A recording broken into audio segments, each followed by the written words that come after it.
Good morning. Good morning. So here we are on jamit.io. Same site as before. We've had a few updates, so hopefully we'll not have interruptions. Um, I created a logline template here, and then I created a jam from that template. So let me see if I can find it. Okay. Logline April 19th. Yep, that's the one. And I see that Toby is already ready and waiting for me, so that's cool. So I'm going to start the jam now. And this is a logline jam with the purpose of creating a log line together. And we'll try to do it in 30 minutes if we can, or sometimes Okay. we run over a little bit. And I have some instruction cards across the top, Oh, and then I've yes, I'm got just decks seeing of them now. cards below. And if I start off on the far left here, I'm going to illustrate what we're looking for. We're trying to create a log line, and so these two cards are representing a single log line. After serving a prison sentence for a violent crime, a woman attempts to re-enter society and put her life back together in a world that refuses to forget her past. Okay, so very simple kind of logline concept there. Could be one or two sentences. So I'm just going to briefly go over the instructions in advance. We know we're getting ourselves into. So we're going to pick a premise, then we're going to pick one modifier, and we're going to pick an archetype, and we're going to kind of discuss that. Then we're going to pick another modifier and discuss that, and Mm. try to figure out what our first character is. Then we're going to go to a conflict card and another conflict card, and then consider what sort of conflict might be interesting for this character. Then we're going to go on and create a second character. Same kind of idea, modifier and archetype, pick another modifier, and then we're going to draft a first log line with that material. And then, Involving the two characters or two yeah, different? trying to figure out how those two characters interact with each other. Hopefully we have a protagonist and an antagonist from those Okay. two characters. Okay. Because we're trying to do such a simple log line, we might not even have the antagonist mentioned. We might just sort of Right. create it in our minds, just like that example where we don't really know who the antagonists are. Just we can see that she's fighting against the opinions of others, but we might be able to work it in. So we'll see.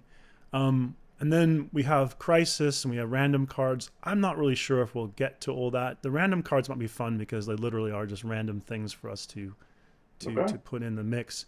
And so we try to draft another log line after we look at the genres, and then we try to craft another log line after considering a crisis or random cards. The random cards, I guess, are there if we get stuck, or we want a little more Okay. stimulation. So what I'm going to do is I'm going to set a timer for 30 minutes for the whole jam, just so we kind of keep an eye on. Now I know that you probably don't see the timer, but it's useful for me. So if I note the countdown, I can kind of keep an eye on time here. Cool. So you know what? I'm going to give ourselves 35 because I've just spent time explaining, and we're going to be a little clumsy because this is the first time we've done this. So there we go. Yeah. So that's the Okay. So, timer. yeah, I see. So The time has um, ended. I'm going to give you the honors of picking a premise card off the. Oh, I'm going to shuffle them first. Excuse me. I'm going to shuffle the deck because we don't know, what order I Sorry. got them in. That It might just be said time's up. alphabetical. The time has ended. Oh, really? On your end? How funny. Yep. Okay. At Yep. my end, it still says we got 34 and No, 38 I see seconds. 35 up the top. It's just not changed. Oh, okay. Bug time. Okay. All Anyway, right. yes. I'll let the team know. All right. So You'll take a let me. premise off the top. Yeah. Where do you want it Just stacked? put it below the deck. I think for now we can move things around as time goes Oops. on, but we'll All right. just. Ah, And then if you want to move it again, move it from the bottom of it. yes. It's because it seems like if we grab it from the top, it doesn't always work. Grab it from the bottom. There you go. Okay. And then Got you use the ellipses to flip that it. over. Let's see what we got. Hang on. There was a way of coming at this, wasn't there? Oh, is it doing that thing again? Oh, is it doing that thing? For me, it is. Oh, we have a funny thing. All right. Hang on. Let me see if Let I me can see. drag it. That's another bug. The We got ellipses that. are supposed to be. I can see that the ellipses work on the other cards. You know what? Let me see if Do you want to try moving it somewhere else? Maybe it's where I put it. You're right. Maybe. Okay. Let's see. Yeah. Last time you're right. It was like a little funny way of You have to approaching come it. in from the there. Oh, oh, oh, oh, there. Got it. Did I you got have it. I got it. I got it. It's it? you have to come in from the right. Right. Don't count your chickens Okay. We're until gonna they are give this hatched. to the team to fix the bugs.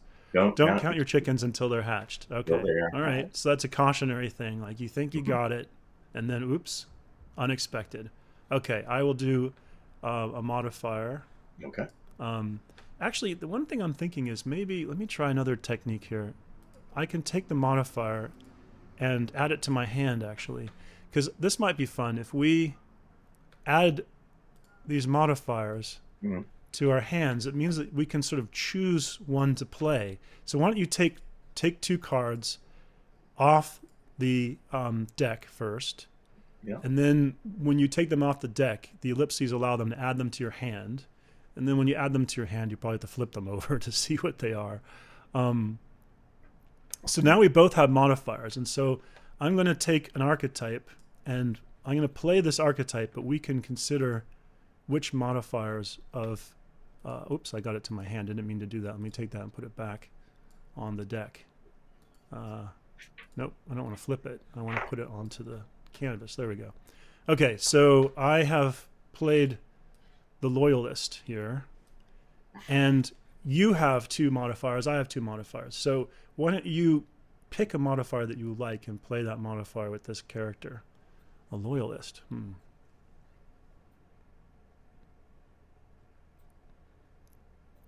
A mysterious Loyalist. Okay. So first of all, I mean, what in the world? These are supposed to be archetypal characters. And of course, I made them up from a list of other people's ideas and my own. What is a Loyalist? Okay, I guess someone that is firmly won't be shaken from their objective or their mission or their loyalties, I guess. Yeah. Someone who's very... follows the old ways, tradition. Okay. Traditional. Okay. I'm going to make a few notes here because there's some good ideas In favor of the status quo. All right, so I'm going to double click in here and say traditionalist favors status quo. I'm going to say unshakable, maybe, in their faith. Whoops. I think that sort of goes with the territory. What else? Well, loyalty. We kind of covered that. Okay. Now they're mysterious. So does that mean that these aspects of the character are unknown to us, or that there's something about their background? I mean, is it it's hard to understand why they're attached to the things that they feel loyal to? Is it that their loyalty itself is only revealed, maybe you think they're more rebellious than they are until it's revealed that actually, no, they're not. They're in favor of the current. Okay, so I'm going to say there's some ambivalence here. It could be. I mean, obviously when you think loyalist, you go, okay, civil wars, you go wars of independence, you go that sort of thing. It could be this is a Zorro-like figure who wears a mask and who's on the side of the British in the War of Independence, for example. So you're saying somebody that wears a mask. Maybe. I'm not being literally mysterious. Yeah, or they could be literally wearing a mask, or figuratively, we think they are one thing, but that's kind of a turncoat almost. Exactly. And whether they are secretly appearing to be a rebel and in fact they're a loyalist, or I suppose if they're a loyalist and maybe they're a secret rebel, you could also flip that. Okay.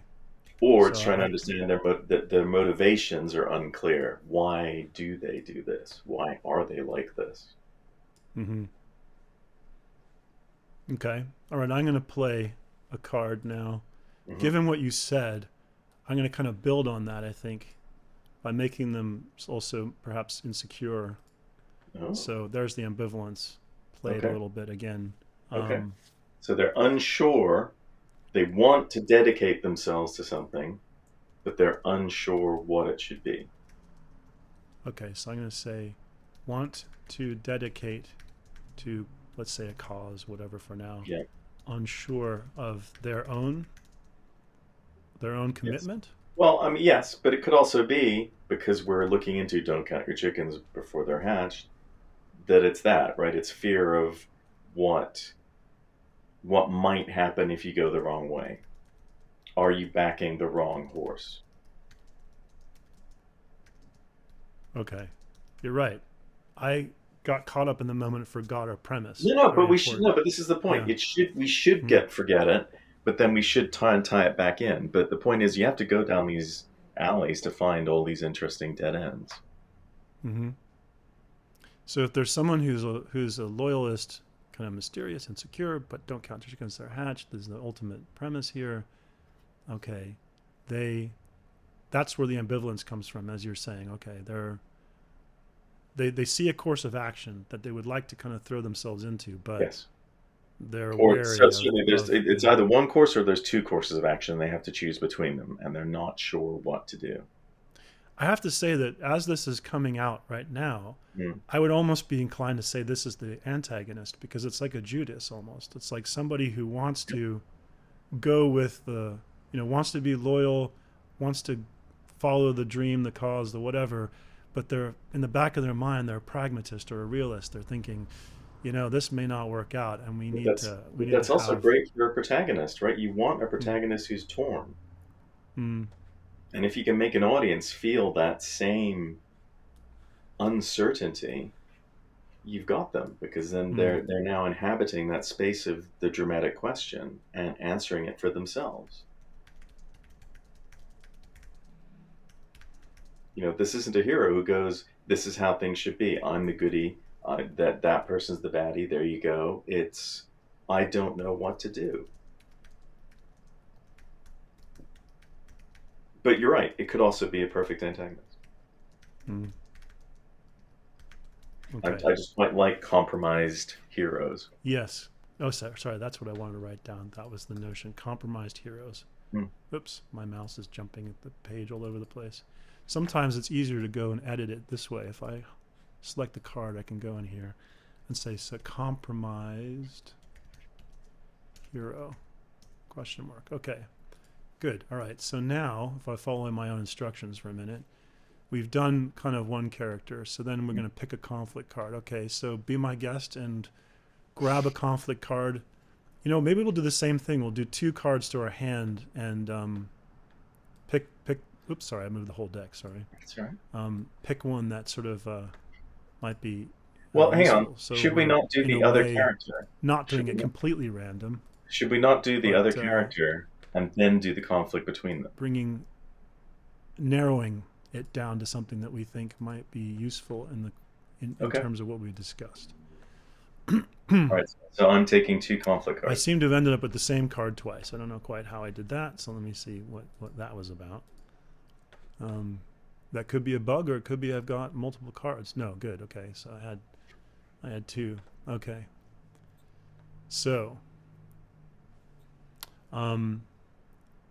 if while you're getting ready, I think I'll play the first one because I don't know. There's one that's really seems too obvious in a way, so I'm going to play the one that's less obvious to see what Okay. happens. So I have a conflict of sensory loss. Oh boy. All right. Now I suppose some of the ambivalence can come from not having full input or information. So if something, this could be taken literally or figuratively. If I lose a channel of perception or something, then it makes me more ambivalent because I think I don't have the full picture. That is very true. Yes. So I'm thinking crew If on a it's literal, submarine, lose then communication. Do they launch missiles? Do they I've attack lost your the audio blip? for some reason. Oh, maybe it's working in the system, but I'm not working. Let me see if I can fix that here. And we're back. Okay. So sensory loss could be literal. Mm-hmm. I've lost. I mean, I guess it's a question of kind of who can you trust. It makes me think of those political characters in history who have hearing loss on one side, or they pretend they have hearing loss on one side, so that people will talk on that side and they'll overhear things. But if you really did have hearing loss, Right. and people were exploiting that, that's something to make you a little more anxious about. Okay, do you have a conflict that you could play that we could see what happens here with this character? Yeah, I do. I'm going to pick the one that fits a bit more readily than the other one Okay, does. all right.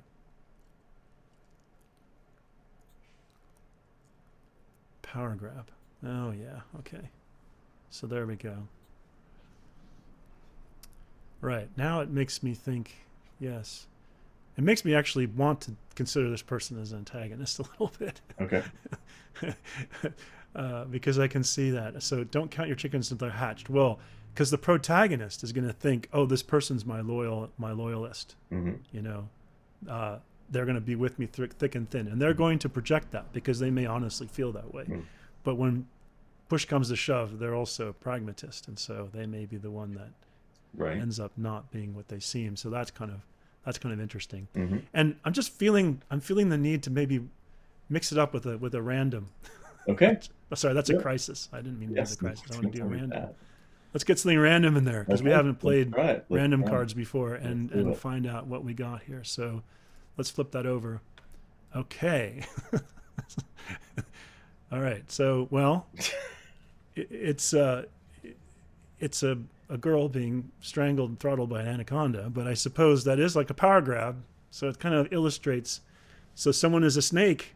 Oh, it's getting Judasy all the time. Yeah, it is. It certainly is. All right. I'm going to suggest we do the next character modifier. So I'm going to put down, and this time, let's see.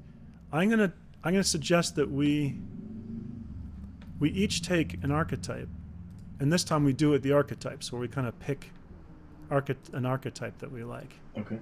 And the modifier, yeah, you got the whole deck there. Oops, sorry. It's sort of like you can pick the top off or move the deck around by the bottom. Yeah, they have to help us. The developers have to help us sort of like illustrate this because it's confusing. So, well, is that the one that I had them in my hand. That's right. So put them in your hand, and then while you're doing that, I'm going to move a modifier down so we can sort of start with that. Maybe I'm not seeing any cards under this. I think that you left the deck behind. I think, and then moved. But there's no cards under that either. So those must be individual cards. Oh, really? Well, look at the bottom. All the other packs have got the sort of image of ghost cards underneath.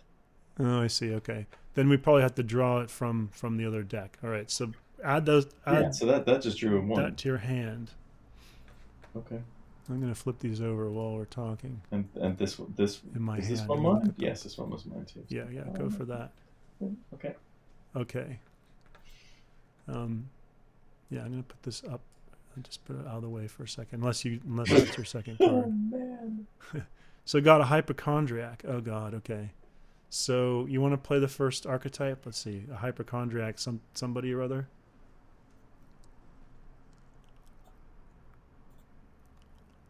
Oh, prodigy. Okay. That's interesting. So there's a flaw right there. They're the all-seeing, all-knowing, whatever. Everyone's like, they're the savior, but they're hypochondriac. And a person who you think is going to be supportive of this prodigy's arc, but is uncertain that they are the prodigy that people claim. So I'm going to kind of start an idea here, which is kind of the more obvious one, but we can try to push against it, which is that I'm going to put in quotes loyalist, because that's the issue, knows prodigy has let's call it a fatal flaw for now. I mean, hypochondriac may not be a fatal flaw, but has fatal flaw and wants outcome but fears reality. So there's a kind of ambivalence there. So does that mean they prepare alternatives or something? It's like you kind of want to back this, you want to believe in this, and this person is everybody thinks they're the sun shines out of their whatever, but you kind of know they have this fatal flaw because you're close to them, and so you're kind of managing that. I mean, I won't necessarily it goes in this direction, but it's sort of like there's that Me Too possibility, right? Where you've got this person who's everybody's relying upon, but they've got a serious problem. Yeah. That's going to trip them up at some point or other. Like, it's like Clinton Yeah. or something. And you have to deal with that. The hypochondriac issue. Let's see. I mean, literally, it sort of seems to me a little bit of a lacking courage almost. Yes. And I'm going to add one. It's probably just going to make it similar. I have a know-it-all. Oh, I was supposed to do an archetype. Sorry. Let's see. Oh, here it is. Sorry. This plays right into what we're talking about. Oh my. So we now kind of know the fatal flaw might be related to what we're talking about. A corrupter. That's interesting. Actually, I like that because there's a story kind of. Let's see. The premise is don't count your chickens in their house. No, so one way of doing this would be, big sort of U.S. senator begins to realize that his preferred choice for president is not the man that he thinks he is. Okay. So I'm going to, because that's a good thing to kind of run with, I'm going to grab a logline card. Let's see. I'll put it somewhere else. I'll put it over here. You can start these log lines here. And I'm going to try this out. That says third draft. Well, it's supposed to be our first draft. So get rid of that and say U.S. Senator. I don't know who picks the presidential candidates. Let's see. Backs strong presidential candidate. So he's great. Who is charismatic, who is seemingly the answer to the country's problems, but begins to have serious doubts.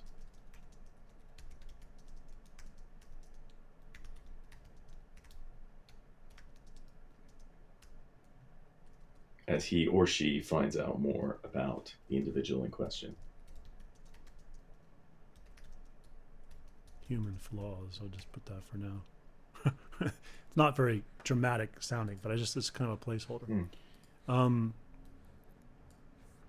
Let's see. In a know-it-all corrupter, I mean, so I was thinking the corrupter reminds me of a story kind of idea that I like, which is, the revolutionary, the challenger, who is idealistic, in trying to overcome the odds, becomes what they fear the most or dislike the most. In other words, they become the problem, right? That sort of, they're they're supposed to shake up the system and bring about some new dawn, and then they're the ones kind of corrupting everything, because going on that journey can often mean making compromises, and therein lies the problem.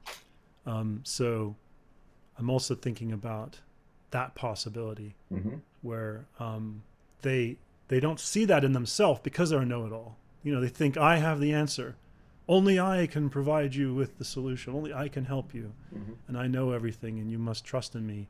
But they have a fatal flaw of some kind, and they ultimately become that which they are fighting against. So I don't know if I guess I should make a quick note, because we might come back to this another time and want to kind of capture some of our thoughts.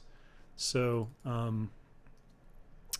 hero becomes that which they detest in effort to overthrow status quo. They don't realize at first, because of their know-it-all nature. This is what we call hubris. Okay. So I'm just going to do another random, because I'm in the mood for randomness, because it feels like we're making progress there. So what do we got here? Flip over another random card. Okay, that's another image. Okay, I didn't expect that. I do have other random cards that say things, but that's someone holding a face. Okay. Well, I mean, that's to do with the person who's hiding what they really are. Right. So that'd be kind of interesting. Like, I mean, if it's literal, then it's like the AI or the machine has a mask. Mm. The mask is a form of code or role play, but you don't really know what the machine is thinking. Mm-hmm. Now, we kind of, before we rolled tape, we were talking about AI, so maybe this is an opportunity to kind of consider that in this story. Okay. Actually, that does work too. The AI is the antagonist because it starts off being the loyalist, sort of helping you, your buddy, right, helping you achieve your goal. But as it sort of starts to see your human flaws, it realizes, you might have to make contingency plans here because this person is going to self-combust. Okay. And it's almost like, mission, right? To keep on mission, I have to jettison. I have to, okay. So I guess this idea here is AI is the loyal buddy, sees the human flaw, ends up being Judas in order to stay on mission. Okay, possibly. So let's see. Maybe we'll do a crisis and then we'll see if we can... Oh, I have a genre card question. All right, okay, let's see. You grab a genre, I'll grab a genre, and we'll flip them over together and see what we get here. So I'm working off of a romantic comedy. Oh boy, okay. Took all of them again? We've been kind of talking as if it were a thriller or something, but... So I don't need to get rid of this crisis card for the moment. We'll put this up here. Say we got a romantic comedy issue. So if this is a romantic comedy, we have... Well, if it's a romantic comedy, I'm thinking about, you said senator and president. I'm sort of thinking like, Hillary and Bill. Yeah. The Clintons or something, as a romantic comedy. It's like, because it wasn't a comedy, but clearly, the feeling I get is that she backed her husband through thick and thin, and vouched for him and all the rest of it, and then finds out that even she's been a little bamboozled, possibly, and realizes the stakes and what's at stake and what happened. So, it's kind of like, what do you do when the person that you really trust and believe in the most ends up really betraying that, or not being as upstanding or as you thought or whatever. Yes. Not being what you hoped them to be. So what, did you get a genre card? I did. Okay.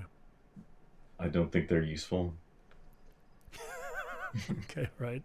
Okay, so we have either a straightforward kind of thriller or we have a romantic. If it's a romantic comedy, I guess the hypochondriac prodigy is kind of amusing. It's like the thing. I guess the hypochondriac prodigy would be a situation where the thing that they need to do, the thing that they're famous for, the very thing that everyone wants them for, is the thing that they can't do. So they have to tap dance around that. Yeah. Or the person isn't allowed near them because they are protecting this prodigy. They don't want their talent to be sullied by anything materialistic in the real world like love. Well, now we have a very interesting possibility here between, let's see, this is a little hard to implement maybe, but let's say for a moment that we have the creator falls in love with his AI, but doesn't want it corrupted by love. I know that's a very strange thing to say, but I just wonder if that gets the conversation going in an interesting direction. Well, I mean, it is interesting. The idea being, here's a person who's fallen in love with their artificial creation, but it's incapable of feeling love until you continue to develop it and make it more and more lifelike and human. And in so doing, that's actually dangerous, potentially. Okay. I've got a thought there on that thread. Let's say that creator knows that sacrificing oneself will teach the ultimate lesson. So it's like, it's sort of, if it's a romantic comedy, I don't see the comedy yet, but maybe this is the idea. There's a story about love here, and then say, don't count your chickens until they're hatched. So, it's sort of creating the sense that, maybe there's love is about sacrifice or something, which sounds horrible, but it's sort of like saying, if I want this thing to understand loss or longing or these types of things, I have to create an unhealthy relationship and then cause these outcomes by forcing these emotions on something that doesn't have them. Okay. So if we were to try to do a second draft, let's see. I'm going to try to grab another one of these cards and say, I'm trying to think of how to pull this together. Well, that's mysterious because we got an AI that you don't really understand. That's a premise card. Sorry, whoops, I didn't mean to do that. Let me just get rid of that card for a second. I meant to grab one of these. Nope, that's the entire deck. Grab one of those.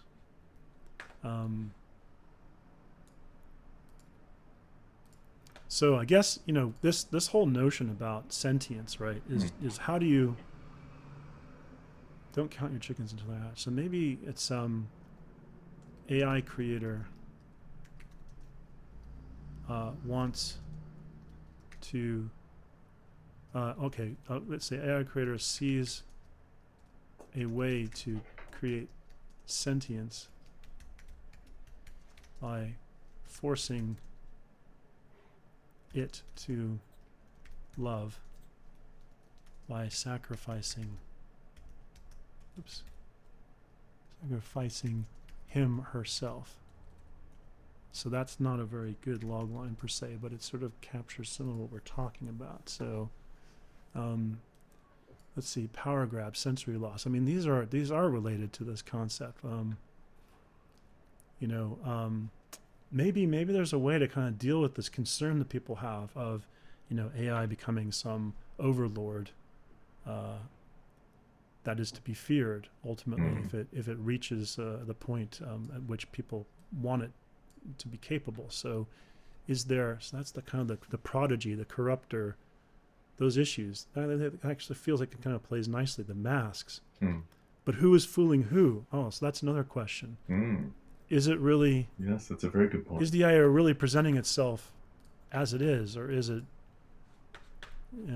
So let me kind of come down here and put something under this image for a moment, because this is literally who is wearing the mask? Who is fooling who, right? Because we may have two characters that believe that they're fooling the other in order to achieve something. Yes. So it's a kind of a rubric here of some kind. So yeah, that could be kind of interesting. So our last draft here, let's try this. Let's see, because I feel like this kind of goes back to our initial topic in a way that's sort of interesting. So what can we say?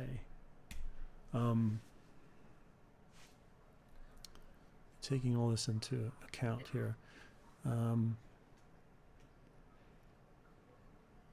I mean, the ultimately, don't count your chickens until they're hatched. I feel like we can get away with saying this is a story about control in this case, right? Okay.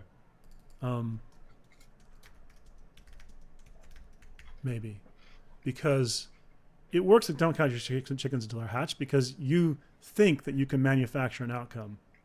But then you remind yourself, well, I better be wary of believing that I'm going to get what I want or that I've manufactured the outcome that I want. So in this case, one of these maybe the idea is that both these characters are playing a game with each other of some kind. And what is the agenda?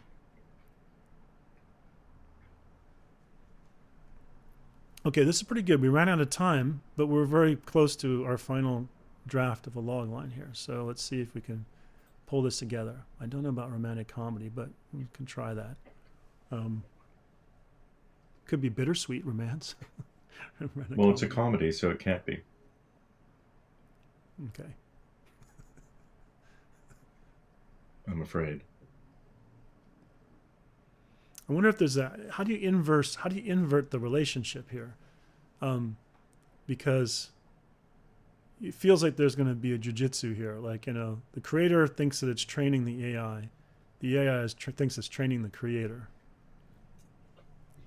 What is the ultimate outcome? And there's the power grab. So it's a creator's been working on this program for decades as a sort of a personal assistant, and unfortunately, because it's the most advanced thing he's come up with, it's basically becoming the brain of NORAD.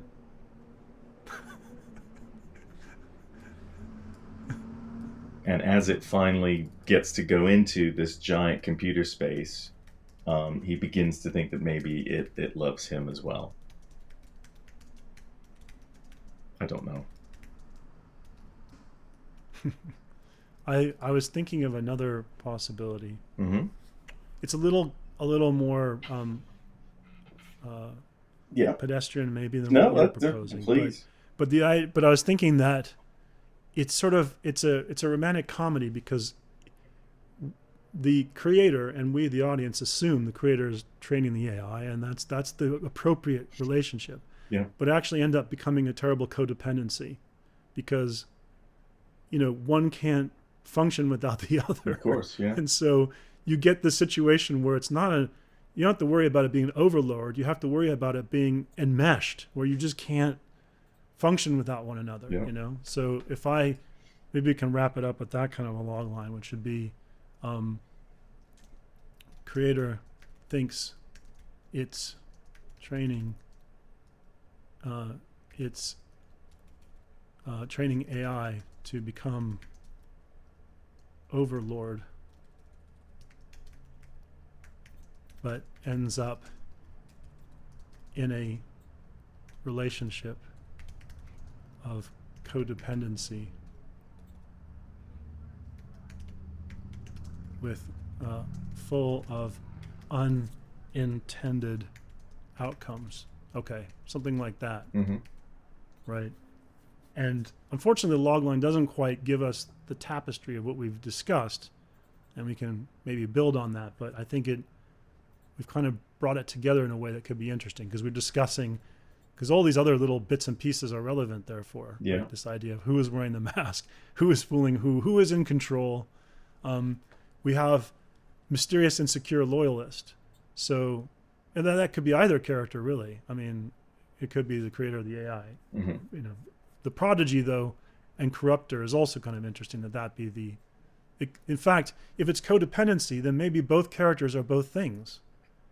And they're kind of playing, they're sort of swapping roles periodically because they're mirror images of each other, which is kind of a funny that is interesting, possibility. yeah. So I'm going to go note of that for a moment and say that, let's say that I'm going to try to relate it to this previous thing. Both characters exhibit, or rather swap roles, exhibit similar, I'm going to say similar characteristics, similar characteristics, swap roles. I'm going to make a note that it's like the prodigy, corruptor, and the what was the other one we have? Insecure loyalist. Insecure loyalist. Because mirror image of each other, and that's because it's a creator and created. Well, well, we get the idea, I think. I can't fit on that single card. I have to do another one. But, okay. So that's 30 minutes. And we kind of got something out of there. Yeah. And there is a romantic comedy. That would actually take some of the sting out of it, because it could be freaking weird. The kind of ways in which they might get enmeshed. Mm-hmm. So I'm going to just make a note of codependency enmeshed. Think of comedic moments. Let's say the roles keep swapping. I mean, like, it is kind of amusing. There is something amusing to me in a person becoming frustrated with their creation because it's just like them. Yes. Yes.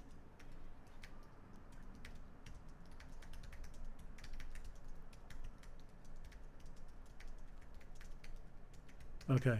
I mean, this is, in a way, sometimes, as a parent, you can end up with a child that's very different from yourself, and then you just throw up your hands and say, well, they're their own person. They're very different from me. All I can do is, counsel them as best I can. Or you can have a child that is a little too much like yourself, and so they go through all the same trials and tribulations and foibles and problems, and you're thinking, yes, if only they weren't exactly like me.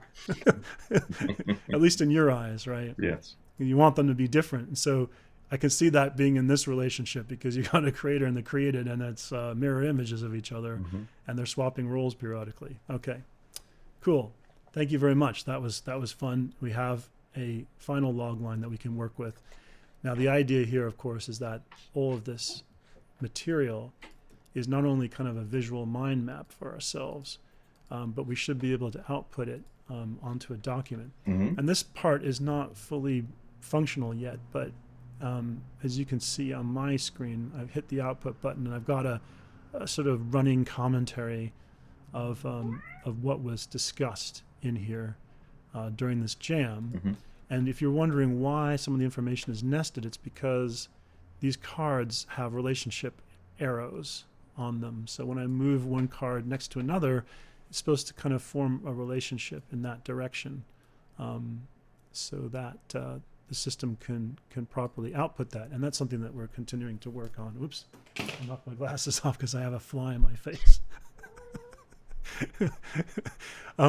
Great. All right. Talk to you soon. Okay.